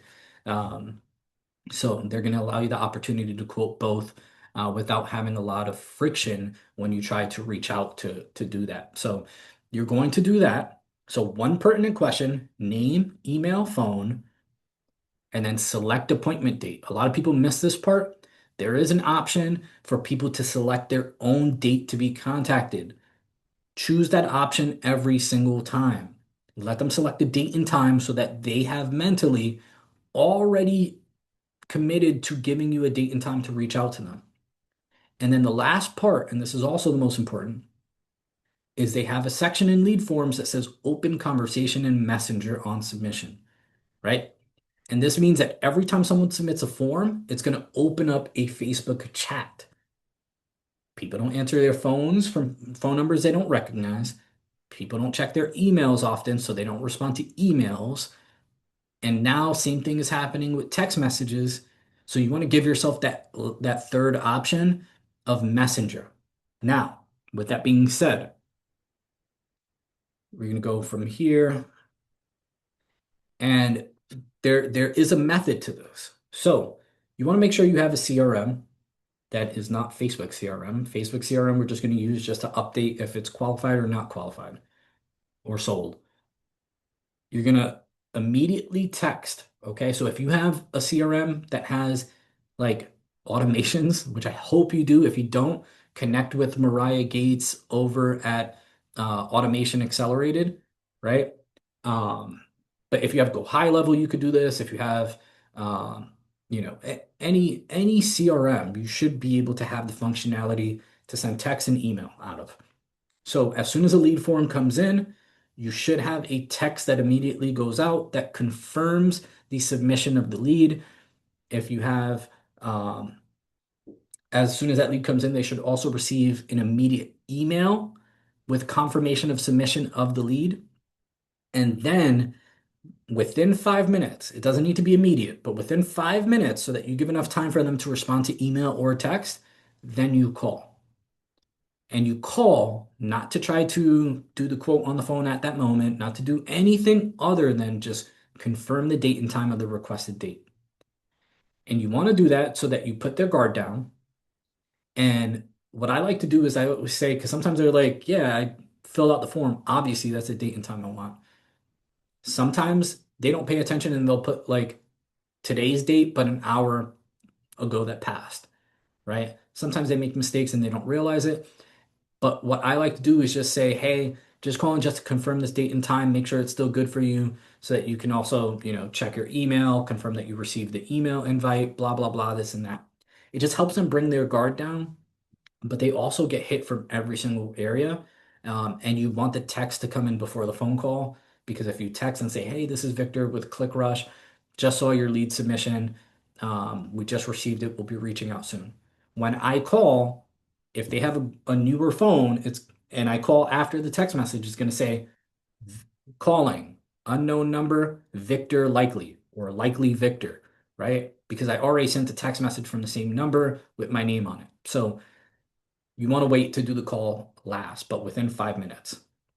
So if a lead responds to a text message or email before we call them and it's a positive response, all we do is just create a calendar event on our calendar for the date and time that they requested, and we send that submission. We don't want to bother them with a phone call if they already responded back to the text and said, yes, this time and date works.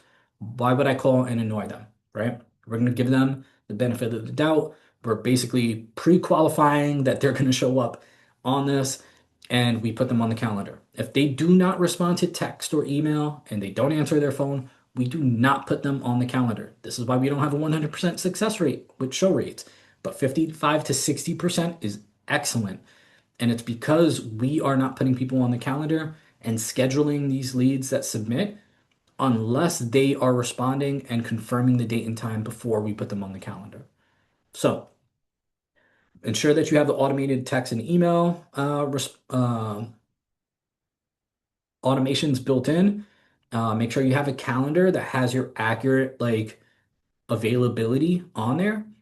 And then if you are using a specific ad system that allows you to set reminders, then what we do, it might sound a little bit obnoxious, but it works for us. We have reminders that come in at 90-minute mark, 60-minute mark, 30-minute mark, 15 minutes before appointment. And this is for all new leads that come in that aren't in our system. So this allows us um, to make sure that not only did they confirm before we put them on the calendar, but now they have no excuse to say that they didn't know that their appointment was coming up because they're getting an email and a text message 4 times within an hour and a half of the appointment. So, um, anonymous attendee, will you be sending out a copy of this call?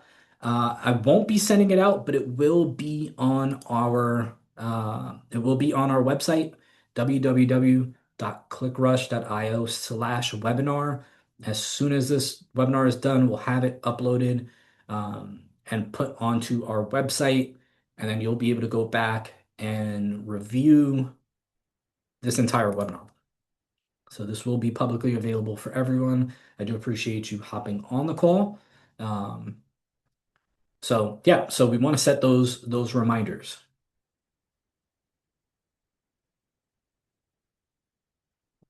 All right.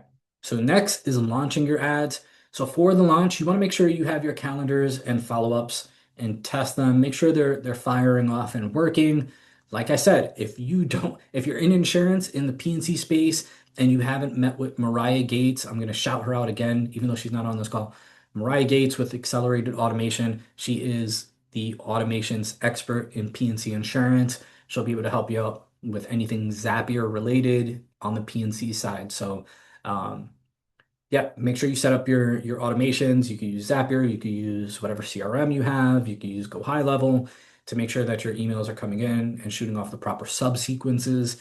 And then before you make any changes to an ad, just because you don't see, maybe if you're doing $5 a day and you're not seeing anything come in to like 35, $40 mark, that's perfectly okay, right? Let your ads run through at least a minimum of $100 and track your cost per sale. Now, I put here at the bottom, don't make the mistake of getting caught in the cost per lead trap, which is where you overvalue and you value how much it costs to get a lead more than what it costs to actually sell a lead. Okay? Can I just get a quick raise of hands if that makes sense? That the value of uh, a sale is more important than the value of the cost of a lead.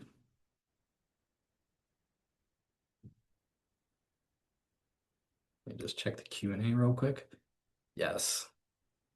Dan says yes. Awesome. All right. So with that, I've got another offer for you guys. Um, so with this offer, what you're going to get is this. We're going to create your winning ad script. You have the GPT, so you could do it yourself, but we'll create a winning ad script for you. We'll edit your video for you. Okay. We'll create your ad copy for you.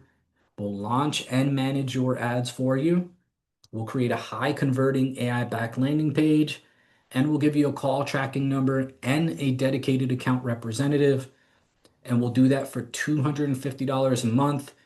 Okay.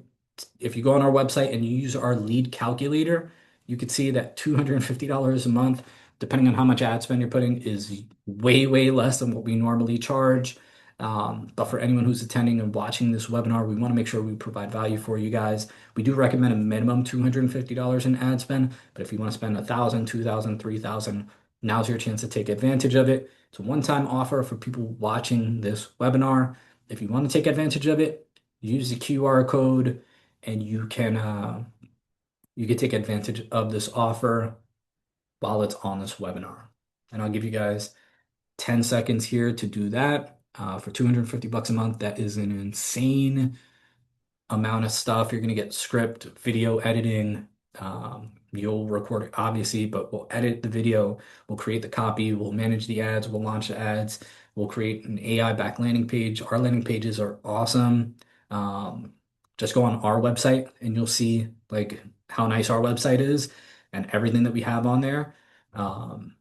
And then you'll get call tracking, so we can also track like any calls that come in, um, with call recording and all that good stuff. And then we have an awesome media buying team, so you'll have a dedicated account representative on there as well. So awesome. All right, Dan, thanks for hopping on, man. Take it easy. You can catch the last session on our website on the webinars tab. We'll have that up for you uh, either by the end of today or tomorrow. So thanks for stopping in and spending time with us. All right, with that being said, I'm gonna run into the last session of the day. We're gonna make this one super quick. I'm gonna try to do it within 10 minutes so I can get you guys out of here. And it's getting ranked with AEO, which is answer engine optimization. This is like your AI, Chat GPT, Perplexity, Gemini, AI overviews, right? This is like the hot word and the hot topic that's going on right now is getting ranked on Chat GPT, and there is no clear path on how to get in there, but there are a lot of things that you can do to put yourself in the best position to get there. So if you do have anyone who says like we will get you ranked number one on ChatGPT, they're lying. It hasn't been around long enough to know or to be able to make that guarantee. But what you can do is put yourself in the best position based on what you're seeing to be considered for. And the reason why is because if you guys have ever done any like Chat GPT or seen any AI overviews, like Chat GPT will make recommendations with like 30 different companies. But if you're on Google, which most people still use for search, um, a large majority, AI overviews is the most relevant search that you can have. And so AI overviews is kind of the biggest way to get like mentioned. But the problem is that they're not putting your stuff up. They're not giving you the credit for it, okay? So what I mean by that is getting ranked with AEO, ChatGPT, Gemini, Perplexity, AI overviews. It's a new front page of search. A lot of people are using it for like conversational and educational, but not necessarily for action taking. So if you're looking for someone like to get a quote, probably not going to come from ChatGPT. They're going to look for like, what does insurance do? They're going to look for how does car insurance work? Do I get covered on this? Like the things that they normally would be searching on Google for and then talking to someone about or reading an article about.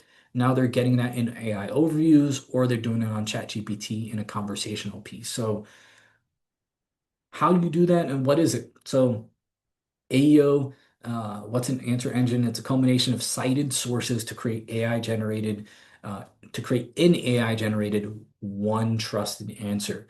So they're taking bunch of articles from prominent, right? Remember we spoke about this on Google, on the Google session earlier with Google Maps and Google Business Profile, accuracy, relevance, and prominence. This is the prominence part. How many times are you mentioned? How many articles are you putting out? How relevant is it to a search, right? All these things tie in together. And so what AI overviews and what ChatGPT, what they're doing is they're looking at what people would look for or search on Google, on ChatGPT. They're taking that search and then they're scraping the internet to say who has the most prominence because they are the most trustworthy.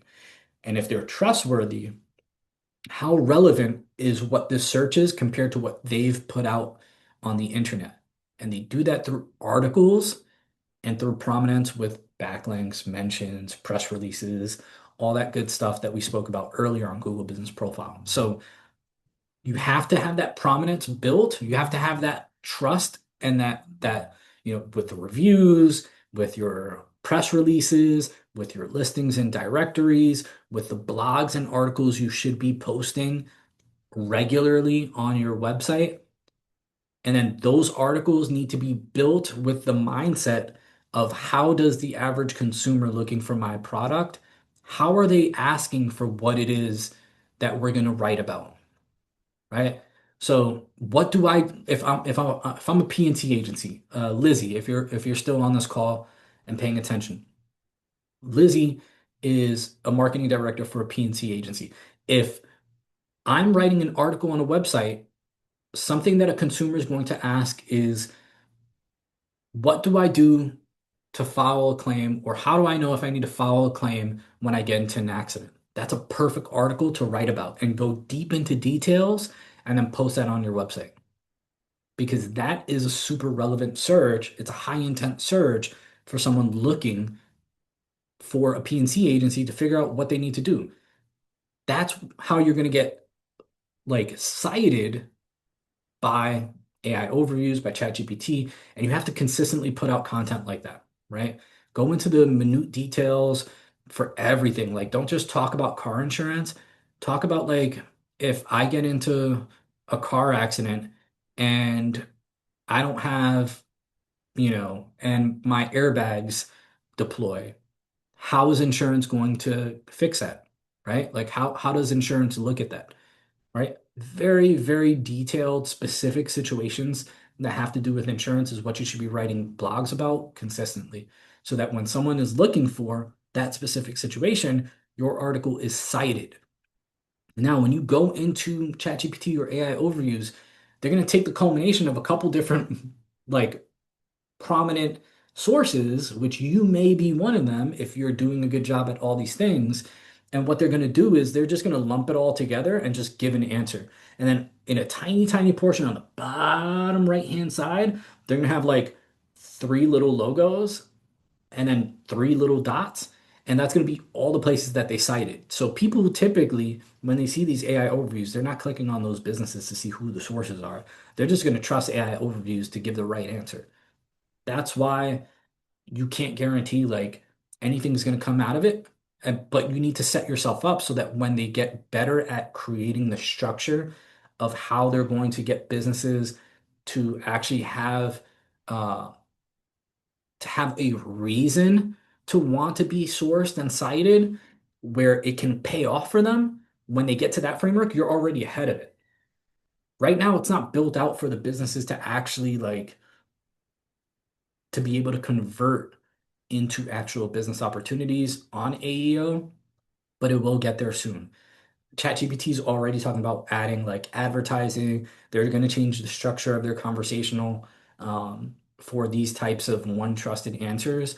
So it's super important that like you get ahead of the curve, which is why this is a 2025 webinar getting ready for 26, because at some point in 26, it's going to be different. We're going to be looking at AI overviews way differently than we are now. All right. Does that make sense for everyone? Are you guys still here with me? Andrew, Brett, Lizzie, Howard, Jacqueline, Kelly, Kevin, Mark, Rachel, Sarah, Seth, Tariq, Wilma, Satwan. All right.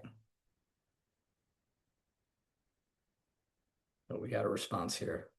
H. All right, awesome. So search is no longer just Google. Google used to be you put a search in, you get links, blue links. Those are websites you could go on.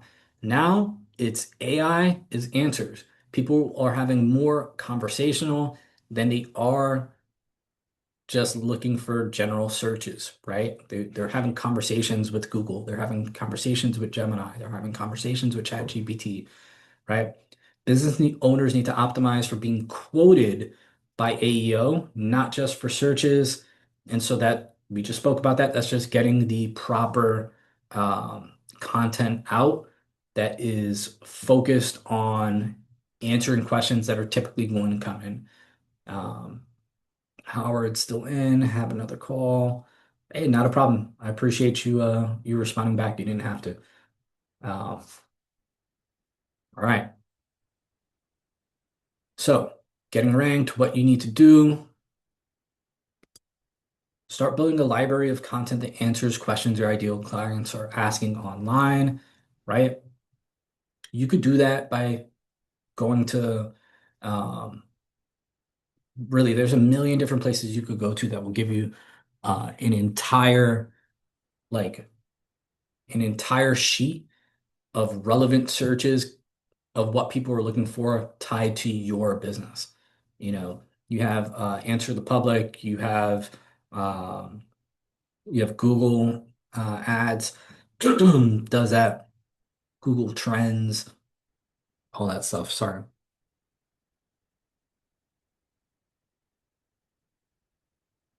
So get a list. Make sure your articles that you're listing are listed and indexed. Try to go get some press releases and then get listed on more listings and directory sites. That is the end of the webinar. Thank God, because my mouth is like closing up on me. Um, if you guys have any questions, now is the time. This is the end of the webinar. I hope you guys got a ton of value out of it. Um, this was a lot of fun putting together, and we actually did it exactly at the 2 hour mark, which I am so surprised at because I did not think we were going to do it. Does anyone have any questions? Take any questions before we end this here? I'll give you guys 10 seconds here. You're welcome, Seth. Appreciate you taking time out of your day to hop on this. All right, so it looks like we don't have any questions, so we're gonna end it here. I appreciate you guys. Like I said, this will be on the website. Just go to www.clickrush.io/webinar, or just go to clickrush.io and just click on the webinar tab, and we'll have this uploaded here by the end of the day.